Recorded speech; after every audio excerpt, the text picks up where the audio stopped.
And Global TV News Prime. President Tinubu celebrates women, commends their role in nation building.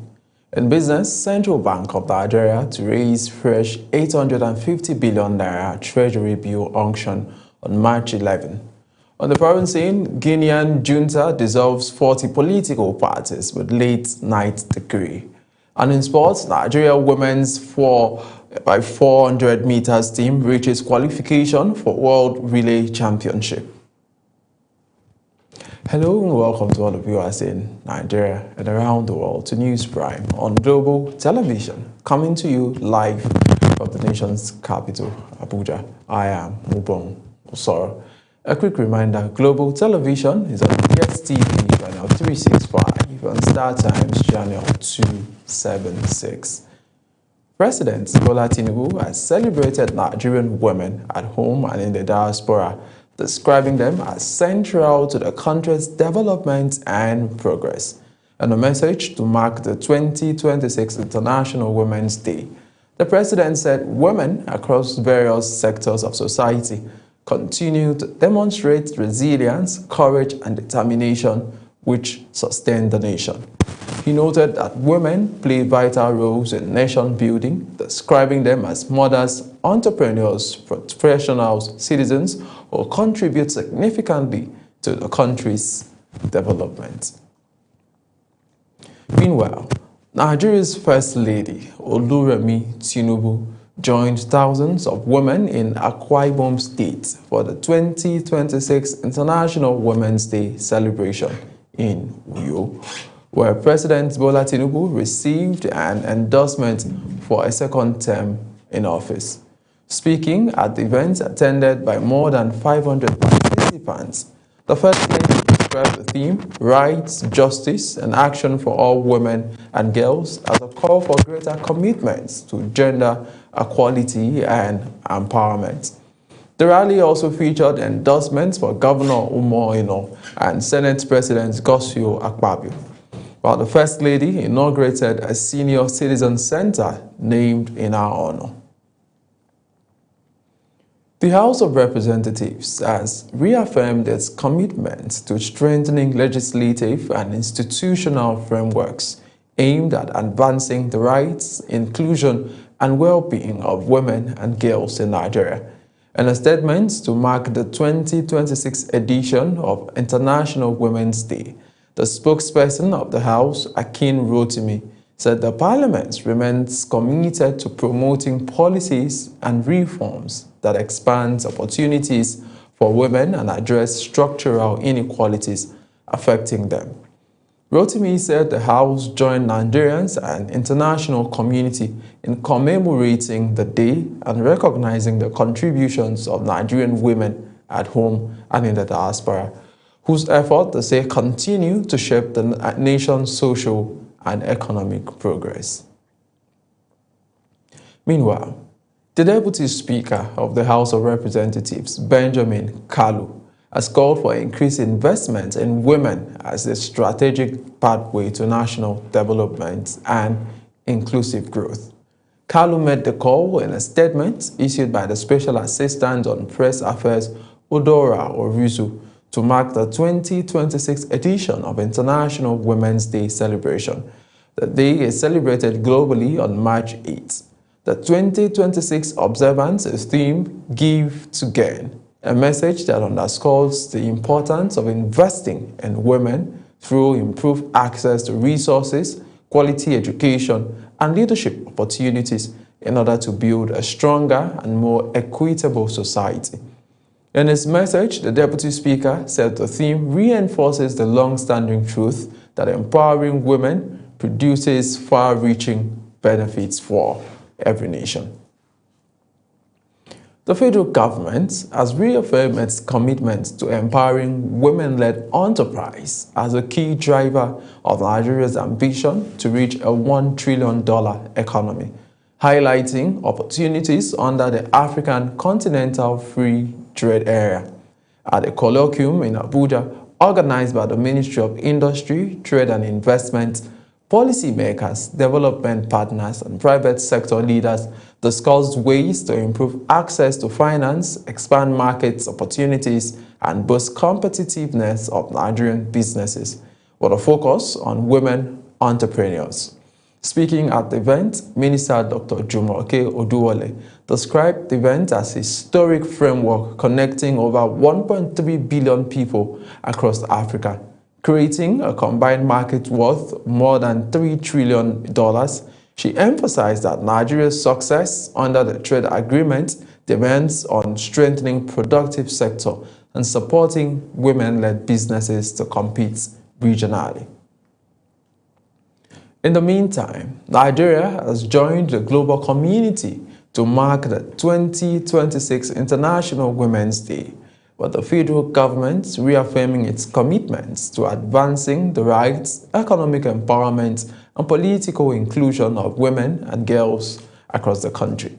The Minister of Women Affairs and Social Development, Imam Suleiman Ibrahim, made this known while flagging off the months-long activities in Abuja. Global Television Sadia Yakubu brings us the report. The Federal Ministry of Women Affairs in Abuja formally launched Nigerians' activities for the 2026 International Women's Day and Women's Month celebration. Flagging off the commemoration, the Minister of Women Affairs and Social Development, Imam Suleiman Ibrahim, described the occasion as more than a celebration, noting that it is a call for reflection on progress made and the urgent work required to advance gender equity in Nigeria. She affirmed the ministry's commitment under the leadership of President Bola Ahmed Tinubu to building a nation where families are stable, women and girls are empowered to realize their full potential, and every child is protected and given the opportunity to thrive. Let me take this moment to thank the Nigerian press, whose courage, diligence, and commitment to truth amplifying the voices of women and vulnerable holds institutions accountable, shapes public discourse. Although gender-sensitive reporting has historically been limited, recent years have seen a gradual improvement, with more Nigerian media outlets dedicating greater attention to women issues and gender equality.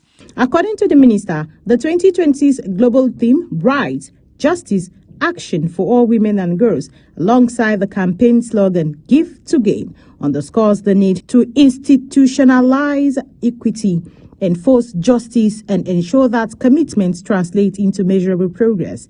She added that empowering women remains critical to national development, citing an International Finance Corporation estimate that closing the gender financing gap for women-owned SMEs could unlock about $14.8 billion annually for Nigeria's economy. Today, Nigeria stands as such a pivotal moment where intention, preparation, and structure are aligning to advance the rights, the dignity, and opportunities for women, families, children, and the vulnerable groups in Nigeria.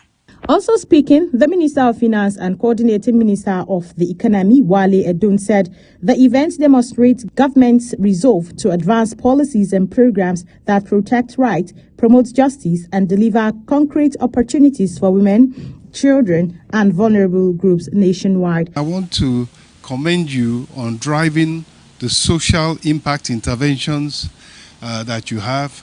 I commend your dedication, your leadership. However, stakeholders noted that women's representation in elective positions remains low, stressing that the proposed reserved special seats bill could provide a historic pathway for inclusive governance by addressing structural barriers limiting women's political participation. Sadia Yakubu for Global Television News. As the world marks International Women's Day, organizations are highlighting the vital role of women in driving innovation, leadership, and community development. Design and creative firm Aerogen Design says the occasion provides an opportunity to celebrate the strength, resilience, and remarkable contributions of women whose dedication and creativity continues to shape businesses and communities. The company also expressed appreciation to women everywhere, noting that recognizing and empowering women remains essential to building inclusive societies and sustainable growth. Nigeria's Vice President Kashim Shettima says the federal government will not tolerate any attempt by terrorists to occupy Nigerian territory following renewed insurgent attacks in parts of Borno State. He said President Bola Tinubu has already ordered a full mobilization of the country's security architecture, including additional tactical assets and intelligence reinforcements to confront the attackers and restore stability. Shettima also assured that those responsible for the attacks and abduction would face the full force of the law as authorities work to rescue victims and secure affected communities. In the meantime, the federal government says it is preparing plans to evacuate 1,000 Nigerians from Iran as tensions escalate in the Middle East following the widening regional conflict. Officials say the move is aimed at protecting citizens in the affected areas as security conditions remain uncertain and travel disruption increase across the region. Authorities have also urged Nigerians in the Middle East to remain in close contact with Nigerian diplomatic missions while arrangements are possible for evacuation as preparations continue. The Independent National Electoral Commission, INEC, has rejected a move by factional caretaker committee of the Labour Party to dissolve the party's state leadership structures across the country. INEC says such a decision does not comply with the provisions of the Electoral Act and the Commission's guidelines regulating internal affairs of political parties. The development highlights the continuing leadership crisis within the Labour Party as rival groups battle for control of its national structure. The presidential candidate of the Labour Party in the 2023 general elections, Peter Obi, has emphasized the importance of the 2027 general elections, saying they will pit Nigerians against bad leadership. Obi made the remarks in Anambra, where he was officially registered as a member of the African Democratic Congress, the ADC. The former governor of Anambra State was vowed to challenge President Bola Tinubu in the 2027 election, also called on Nigerians to participate in the ongoing online registration of the ADC. The Inspector General of Police, Olatunji Riowan Disu, has approved the appointment of Deputy Commissioner of Police Anthony Okon Placid as the new Force Public Relations Officer of the Nigeria Police Force. The appointment places the seasoned officer at the forefront of managing the image and public communication of the force. The newly appointed police spokesperson was enlisted into the Nigeria Police Force as a cadet assistant superintendent of police at the Nigeria Police Academy in Kano in 1996 and commissioned in 1998. Over the years, he has served in key positions within and outside Nigeria, including peacekeeping and training roles with the United Nations Mission in Darfur and African Union Mission in Sudan, bringing a wealth of operational and strategic experience to his new responsibility. The Minister of the Federal Capital Territory, Nyesom Wike, has approved the confirmation of the appointment of 1,659 staff of the Federal Capital Territory Administration, FCTA. In a statement, the Senior Special Assistant to the Minister on Public Communication and Social Media, Lere Olayinka, quoted the chairman of the FCT Civil Service Commission, Emeka Eze, as saying that some of the workers who sat for the confirmation were employed as far back as 2016 and 2019. The 1,659 staff whose appointments were confirmed were among the 2,281 who sat for the confirmation examination conducted by the FCT Civil Service Commission on February 28, 2026. As this year's Ramadan fast enters the last lap, Muslims have been advised to redouble efforts in prayer and other acts of worship. This is because of the belief that the last 10 days, if well observed, warrant freedom from hellfire. In this report, Global Television correspondent Shehu Said examines the significance of the last 10 days of Ramadan. The reports. The last 10 days of Ramadan is considered the most rewarding in terms of acts of worship and charity. It is the period which attracts the Night of Majesty. What is the Night of Majesty? Imam of the National Mosque, Sheikh Muhammad Kabir, provides an answer. Bismillah wassalatu wassalamu ala Sayyidina Rasulillah. The Night of Majesty, the Quranic language call it Laylatul Qadr. That is the Night of Majesty. Night of Majesty is the night in which Allah in His infinite mercy revealed the Holy Quran from the Book of Destiny, that is Lawhul Mahfuz, to a place in the space.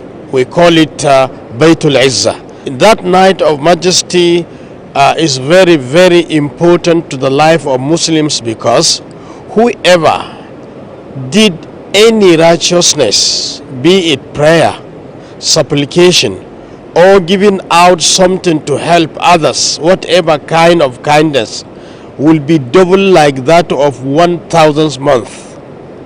One night is equivalent to 1,000 month. That's what Allah subhanahu wa ta'ala says in the Holy Quran. He says, Laylatul Qadri khayrun min alfi shahr.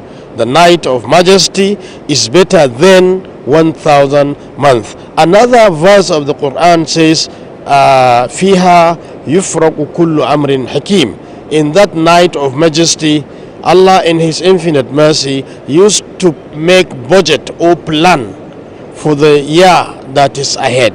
That is from this Ramadan to the next one. So the budget or plan of the year will take place on that very night. Which acts of worship are more encouraged from Muslims within this period? This last 10 days is a night in which everybody is encouraged to rise up to wake up in the night, offer special prayers. We call it tahajjud. It is very, very encouraging. As the Ramadan fast draws near to an end, Muslims should take advantage of this period to be closer to Allah in order to achieve good in this world and in the hereafter. Shehu Said, reporting for Global Television News.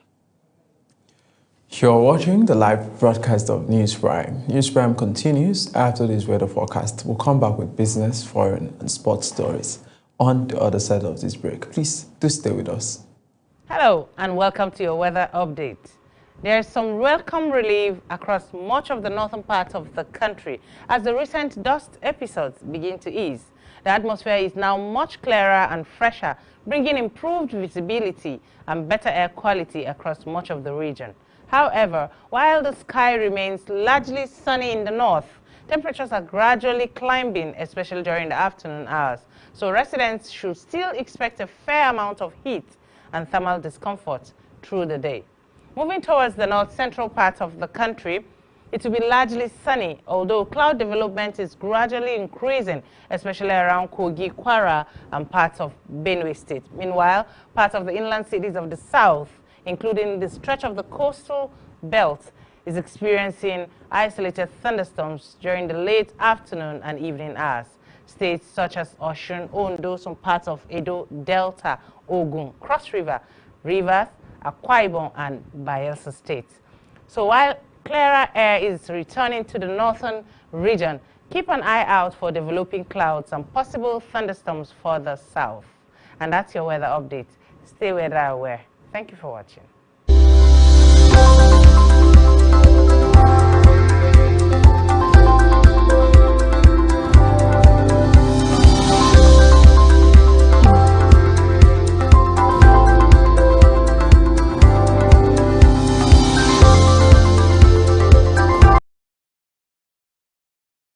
So let's go to business now. The Central Bank of Nigeria says Nigeria's economic activity maintained strong momentum in February 2026, with the Composite Purchasing Managers Index rising to 56.4 points.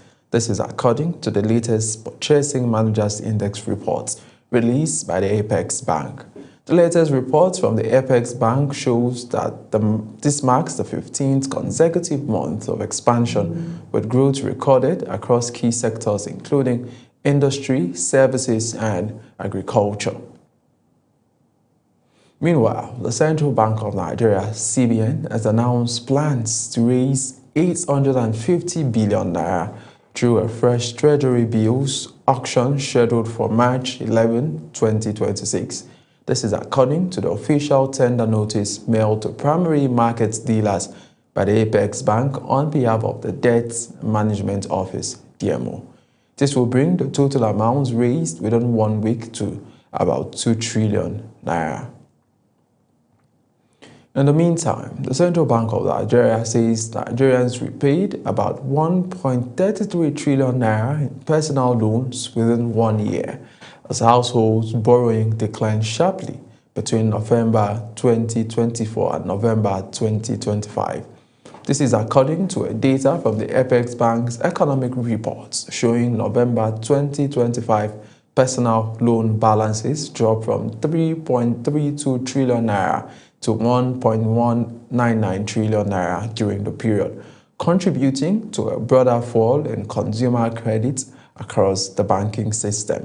The total consumer credit also declined from 4.42 trillion to 3.19 trillion naira, reflecting reduced activity in personal and retail lending. Let's go to the foreign scene now. Guinea's military government has dissolved 40 political parties, including the country's 3 main opposition groups, and a late-night decree widely condemned by critics as a further crackdown on political freedom. The order, issued by the Minister of Territorial Administration, cited the party's failure to fully comply to obligations and strip them of their legal status, assets, and ability to carry out political activities. Among those affected are the UFDG, led by exiled political leader Selo Diallo, the RPG, linked to former President Alpha Conde, and the UFR. U.S. President Donald Trump has blamed Iran for a deadly strike on a school in the southern Iranian town of Mina, as tensions continue to rise amid the widening conflict in the Middle East. Speaking to reporters aboard Air Force One, Trump said early indications suggest the attack may have been carried out by Iranian forces themselves. Global Television Mukhtar Qasim reports. The United States president made the remarks while responding to questions from journalists during a flight on Air Force One, where he addressed the growing regional crisis and the latest report of civilian casualties. Trump suggested that the strike that hit an elementary school in Minab may have been caused by Iranian munitions, describing Tehran's weapon system as inaccurate. That was done by Iran. Because they're very inaccurate, as you know, with their munitions. They have no accuracy whatsoever. It was done by Iran. Trump also commented on the broader conflict, warning against further escalation involving other armed groups in the region. He specifically said the Kurdish forces should not be drawn into the fighting, noting that expanding the number of actors involved could worsen the situation. I don't want to see the Kurds get hurt, get killed. We've had a good relation. They're willing to go in, but I've told them I don't want them to go in. The remarks comes as the Middle East conflict continues to escalate, with international observers warning that further military involvement by regional groups could widen the war and deepen humanitarian crisis. Mukhtar Qasim, reporting for Global Television News. Meanwhile, United States President Donald Trump says Washington does not need the United Kingdom to deploy aircraft carriers to the Middle East amid the ongoing conflict with Iran. In a post on Truth Social, Trump made the remarks after the British Ministry of Defense placed its flagship carrier, HMS Prince of Wales, on high readiness. His comments signal growing tensions between the two allies as the United States and Israel continue military operations against Iraq following the outbreak of hostilities on February 28. The conflict has raised fears of a wider regional instability, with retaliatory strike from Tehran targeting U.S. allies and casualty reported across several countries in the Middle East. We go to sports now. The MTN Champs Athletic Classics in Calabar has concluded on day 3 with a standout moment as Nigeria's women 4x400 meter relay team qualifies for the World Relays Championship in Botswana this May. The team, led by 3-time Olympian Patience Okon-George, joined by 3 rising stars Anita Enaruna, Treasure Okereke, and Jacinta Lawrence, posted a time of 3 minutes 31 seconds and 14 milliseconds, moving up to the 21st in the world ranking and edging out Mexico to secure their spot. The team, Ethiopia, also finished second with 3 minutes 33 seconds and 31 milliseconds, while Nigeria's B place team finished in 3 minutes 40 seconds and 50 milliseconds. This marks the second occasion a Nigerian team have earned the World Relays qualification through the MTN Champs Series, with the upcoming edition set to host on African soil for the first time. Rising tensions in the Middle East continue to force relocations of an invitational tournament involving Nigeria's Super Eagles, originally scheduled to take place in Jordan later this month. The Super Eagles were expected to face Iran in Amman on March 27 before playing host to Jordan 4 days later as part of preparation for the upcoming World Cup qualifiers. However, organizers are now considering moving either Nigeria and Jordan or the entire tournament to Europe amid growing security concerns linked to the ongoing regional conflicts. Players of Nigeria's Super Falcons have criticized the Confederation of African Football over the latest postponement of the Women's Africa Cup of Nations. Captain Rasheedat Ajibade and several other teammates described the repeated delays as damaging to the credibility and development of women's football on the continent. The players called on African football authorities to provide better planning and stronger institutional support for the women's game. And that's it on News Prime. Here's a recap of our top stories. We told you that President Bola Tinubu has celebrated Nigerian women at home and in the diaspora, describing them as central to the country's development and progress. In business, the Central Bank of Nigeria, CBN, has announced plans to raise 850 billion naira through a fresh Treasury bills auction scheduled for March 11, 2026. On the foreign scene, Guinea's military government has dissolved 40 political parties, including the country's 3 main opposition groups, in a late-night decree widely condemned by critics as a further crackdown on political freedom. And in sports, the MTN Champs Athletic Classics in Calabar has concluded on day 3 with a standout moment as Nigeria's women 4x400 meter relay team qualified for the World Relays Championship in Botswana this May. A reminder, Global Television is on DSTV channel 365 and StarTimes channel 276. Kindly do follow us across all social media platforms on your screen. Please use @Global TV NG. I am Ubong Zora. Bye for now.